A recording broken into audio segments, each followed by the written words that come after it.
if they don't get Kawhi and Paul George, it's just a wasted season. I mean, they can finish first in the West, but if Kawhi and Paul George are going to be out all season, they're not going to do any damage. They're not even going to win a playoff series more than likely. And this thing is starting to get troublesome, to be honest with you, Ernie, because, man, you just can't show up. You got to play basketball. You got to get in basketball shape. And there's nothing you can do in a gym by yourself that's going to simulate trying to guard guys and running and jumping and running and jumping and cutting things. So I'm really the Clippers were my preseason pick, but man, I'm really starting to get worried. We talk about the Clippers all the time. We talk about how, good of a team they can be and how great of a team they can really become if they put it all together and they stay healthy.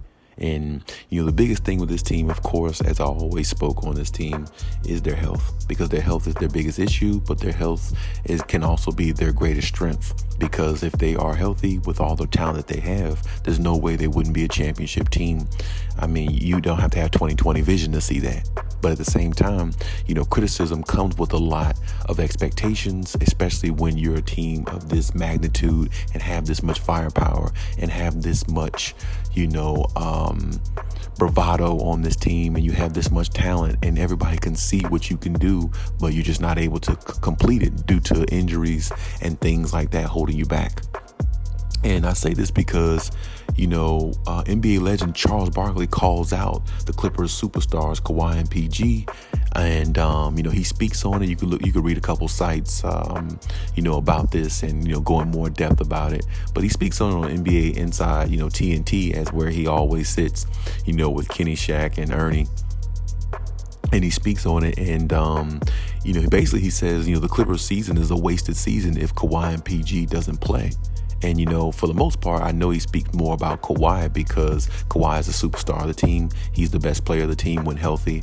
And, Paul George is the co-star, but still, Paul George is a star player in his own right also. And, both of these players have been known to be injury prone. And, you hear a lot of talk about Anthony Davis and him being injury prone and things like that. But, a lot of people are starting to put Kawhi and PG in that same realm because, even though Anthony Davis gets hurt from week to week, even still, an injury is an injury. And if you're not there, if you're not available, it still doesn't help, regardless of what your injury is or what it comes of. Your best ability is availability. And that's the one thing I will agree that Shaquille O'Neal said, many times on TNT. And I always agree with that statement because, you don't have a better skill. You don't have a better anything than availability, because if you're available, you're there, you're showing up, you're doing your job, and you're more amped to get something done rather than somebody who isn't. So, with that being said, the criticism definitely going to come, and I've been the one to criticize as well myself at times, so I can't really run away from the situation. But at the same time, it definitely has some validity to it. And what Charles was saying, that, as I said, you can read the comments yourself and check out the sites, but it's a wasted season if Kawhi and PG isn't out there, and you have to basically play these games. You can't miss all these games. You can't not play when you're definitely able to. And I'm not sure about Paul George's injury. That hamstring, to me, that's just a very tricky type injury to me. I never really been able to pinpoint hamstring injuries because they can just linger throughout the season, and it's really not too much you can do with those. You can treat it, you can do all that, but it's just one of those injuries that's very, very tricky to me, so it's kind of hard to really judge those. Kawhi has a right ankle sprain. And he was out for, he's been out these last couple games and everything. But for the most part, both of their injuries are doable. And I say that in regards to, they can come back from these injuries in the next game or two. So, that's definitely a good sign, for the Clippers. And to add on top of that, a side note, John Wall is out with knee load management. I don't really know what that is specifically, but apparently I'm just gonna guess or assume it's some knee stiffness, some discomfort there, of course, and just a little bit of ice treatment and rest should be able to take care of that. So hopefully he'll be back on the court very soon as well. It doesn't sound like anything serious, but for the most part Charles Barkley is right. He really is. You got to play. You got to play to really gain cohesion. You got to play to get your rhythm. You got to play at the highest level and to get back to your rhythm of being at the highest level. And you got to be accountable, for everything, because you are the star players of the team. And this team goes how Kawhi and PG is going to take them. Of course, we love seeing Norman Powell, Robert Covington. We like T-Man, El Kennard, Rico, all of them, I'm saying, even all the way down to, Brandon Boston, Amir Coffey, Musa Diabate, even all the way down to the bottom of the roster. We love watching those players play, Reggie Jackson and all them, but we all know it comes down to the first two, and the first two is Kawhi and PG. It comes down to them. Championship is not going to happen without them standing on the floor and without them performing at a level that we know both of them can. And that's basically what Charles Barkley is saying. You got to find a way to play. And I know Charles Barkley comes from an era where they played through injuries a lot more. They played through injuries a lot more and didn't really care, because it was all about pride and trying to win and be the best you can be and show the world that you're one of the top players in the world, but also come out there every night and give the fans what they want, because they're hard-earned money that they're paying to watch these games and see these games and bring their kids to these games and pay for NBA League Pass, which is not cheap, by the way, and pay for all these things to see you play, and you're missing games. And over time, it looks like you're missing games intentionally, because every time people see the phrase load management, they always just feel like you're missing games intentionally. And I understand that Greg Popovich and the Spurs, along with Kawhi Leonard and them, started that some years back, or made it famous, I should say. But really, it's gotten out of hand over these years of in the NBA, and I feel like a lot of players are taking advantage of it, especially when 2019 happened and Kawhi Leonard won a championship, load managing a whole season just about, and load managing games throughout a season, and then comes in the playoffs and turns on a switch and goes out there and dominate the league and wins a championship. And Toronto is a championship, and the rest is history. I feel like that changed the NBA for forever almost, because to see somebody load manage like Kawhi and go out there and dominate the way he did in the playoffs, other players feel like they can do the same thing. You know what I'm saying? So, I mean, it can it can come off the wrong way and rub a lot of players the wrong way, or rub the league the wrong way. And I feel like it did in some kind of way, now that I think about it. But at the same time, what works for Kawhi may not work for everybody else. And that's what everybody else has to understand. But I do also understand that, you got to be out there. You got to play through it. And, injuries are not always, they're not fun. Of course, they're not fun at all. But you have to find a way to play through it. You got to find a way to be your best. You got to find a way to, survive through, a little bit of stiffness here and there. I mean, there's no way you're going to go and get surgery cut into an ankle or a knee or a back or a whatever the case may be, a wrist or whatever. There's no way you'll get surgery on something and then come out and expect there not to be no stiffness, a little bit here and there, or a little bit of discomfort here and there, because you're trying to work yourself back into being the player that you was, but you're also trying to work on this ailing injury that you're really trying to heal from, to get to 100% as close as possible. So I mean, I definitely understand where Kawhi and PG is at in regards to their injuries, but sometimes I do wonder myself that do they really want to try to play through these injuries? I've wondered that myself sometimes, because I've seen games where they've taken off, and it's like, I feel like they could have played through it. And I understand where Charles Barkley's coming from, but I also understand this era of basketball too. These players are not like they were in the 90s. They're really not. And I understand that, but to be the best of the best, you got to go out there and sacrifice, and you just have to. And to me, I understand the load management thing, and I understand that that's something Kawhi does, but honestly, there's times where I feel like myself personally, even though Kawhi is my favorite player, I feel like there's times where he can go out there and, muscle through it. And I understand, Kawhi has always said way back in the day, he's not going out there unless he feels almost 100%. And he's made that clear when he was in San Antonio, and he's made it clear, everywhere he went, so I mean, you got to understand how a man feels, and that's how he feels. That's how he feels. You can't change his mind. You can't change his opinion. But one thing I will say, even against Kawhi Leonard, sometimes you got to sacrifice. Sometimes you got to go out there and play through injuries to get to where you want to be. And I feel like, Kawhi has a little bit of that in him, or he's starting to gain that type of knowledge, add that to his repertoire and his game. But at the same time, I feel like he's not implementing it enough. Because, there are times where I know that, or I felt like, I shouldn't say I know, there's times where I felt like he could play through a little bit, of injury or stiffness or something like that, but he chose not to.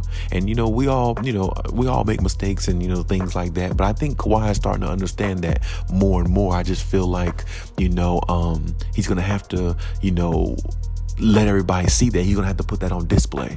If he is understanding that, if he's starting to, if he knows what it takes to win a championship, no doubt, because he's won 2 of them. But for this team here, I feel like Kawhi is gonna have to realize he's gonna have to go the extra mile with this team, because this team here has never won a championship in team history, and a lot of people say this team has been cursed, which I don't really believe in stuff like that myself. I mean, I hear it. I've spoke of it because through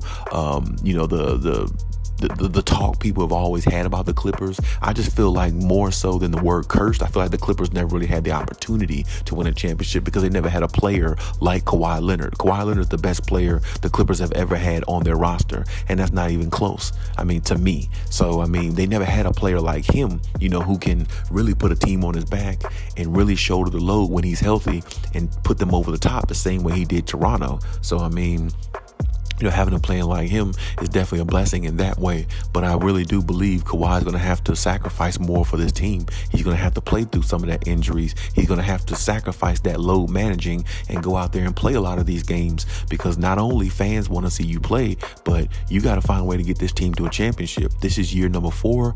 This operation's been together long enough for you to at least make it to a finals. And really, it's no excuses, because everybody else is hurt too. Everybody else is going through ankle sprains and injuries and things like that, but they're playing through it. And it's like, Kawhi is looked at as one of those top players. So is Paul George. He's looked at as a top 10 player in a lot of people's eyes when healthy. But at the same time, they're going to have to find a way to play through their injuries. They can't keep missing games and having the Clippers, have these enormous epic comebacks against Portland Trail Blazers and teams like that when they shouldn't have to have enormous comebacks. They should have their guys out there on the floor. And like I said, playing through injuries sometimes is not something that players want to do, but really the millions of dollars that you're getting paid, that they're putting in your bank account every month or every 2 weeks or however they get paid, that's still coming in the bank account. That's not stopping. You have to ask yourself, when a player load manages, do they stop the check from coming through or the direct deposit from coming to your account when it's time for you to get paid? I bet they don't. I bet the check and the direct deposit still goes there. So this is what I'm saying. As much as I love Kawhi Leonard, as much as a fan of him as I've always been, he's going to have to sacrifice that load management and going to have to turn it into sacrificing for the team and being the best player he can be. And like I said, there's games he's going to take off. And they're going to make him take off some games just because they want him to get through the season and condition him as much as they can, along with Paul George if he has any more injuries himself. But they're going to have to come out there and play, and they're going to have to get back on the same page, and they're going to have to play at a high level together. It can't be one without the other. Kawhi is going to have to get out there and play through his injuries so he can get his rhythm. He can't keep missing games because Kawhi is really not in the rhythm right now. So, the games we saw Kawhi, he's averaging like 11 points. He's shooting over 40% from the field, and he's shooting good percentages over the field, percentage wise, but he's not scoring at the clip that we know that he can. And this is why I said he's going to have to sacrifice the load management and go out there and play through some of these little ailing, injuries that you get during the season, and go out there and play, because like I said, you got to get back into your rhythm. You can't be a 10 to 15 point Kawhi Leonard and expect this team to win a championship. It's not going to happen, because the other teams are too talented talented, and they got too much scoring, and they got too much other depth that the other teams have depth as well that they can have to counteract what you're doing if your two best players aren't playing at their elite level. And the only way Kawhi is going to get his rhythm back is to play through some of these injuries. Every time he gets a little ankle injury or something like that, he can't take off 2 to 3 games, and kind of like play it like that, because you're never going to get your rhythm. Or you will get your rhythm, but it'll take so long before you get it.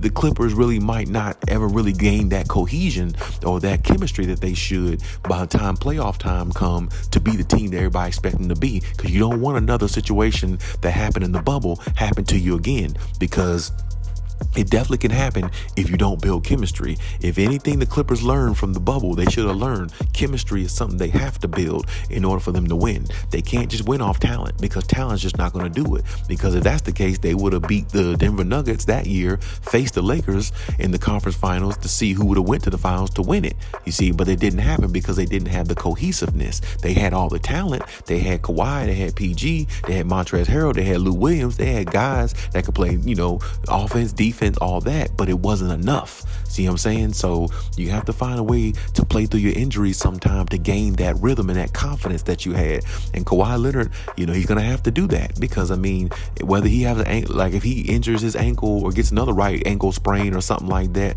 let's say a month from now, let's say he plays the next couple games and he gets another ankle sprain, he can't miss 10, 12 games or something like that. Not saying that he's going to miss 10, 12 games this time. I'm just doing the hypothetical. He can't miss 10 or 12 games or something like that, just because he wants to be 100% completely before he goes back out there. No, sometimes you have to play through that, because it shows the toughness and the grit that you have in you that makes you one of those elite players that stands out amongst a lot of other players in the league. It's not just because Kawhi Leonard could score 28 points a game when healthy that makes him an elite player. What made him an elite player is the fact that, he has a drive in him that other players don't have. He has that drive and that will to be the best. And sometimes, even when you have that will to be the best, you have to will yourself through little knick-knack injuries and push yourself forward to be at your best and to gain your rhythm and be the player you need to be for your teammates, for the organization, and for your city. And that's exactly what Kawhi Leonard's going to have to really look at and have to analyze and compartmentalize in his brain and put himself to the test and make sure he can do it. I understand coming off the ACL is tough. So like I said, they want to treat him some games or sit him out some games for that. That's fine. But if you have a little ankle injury here and there, wrist injury, play through it.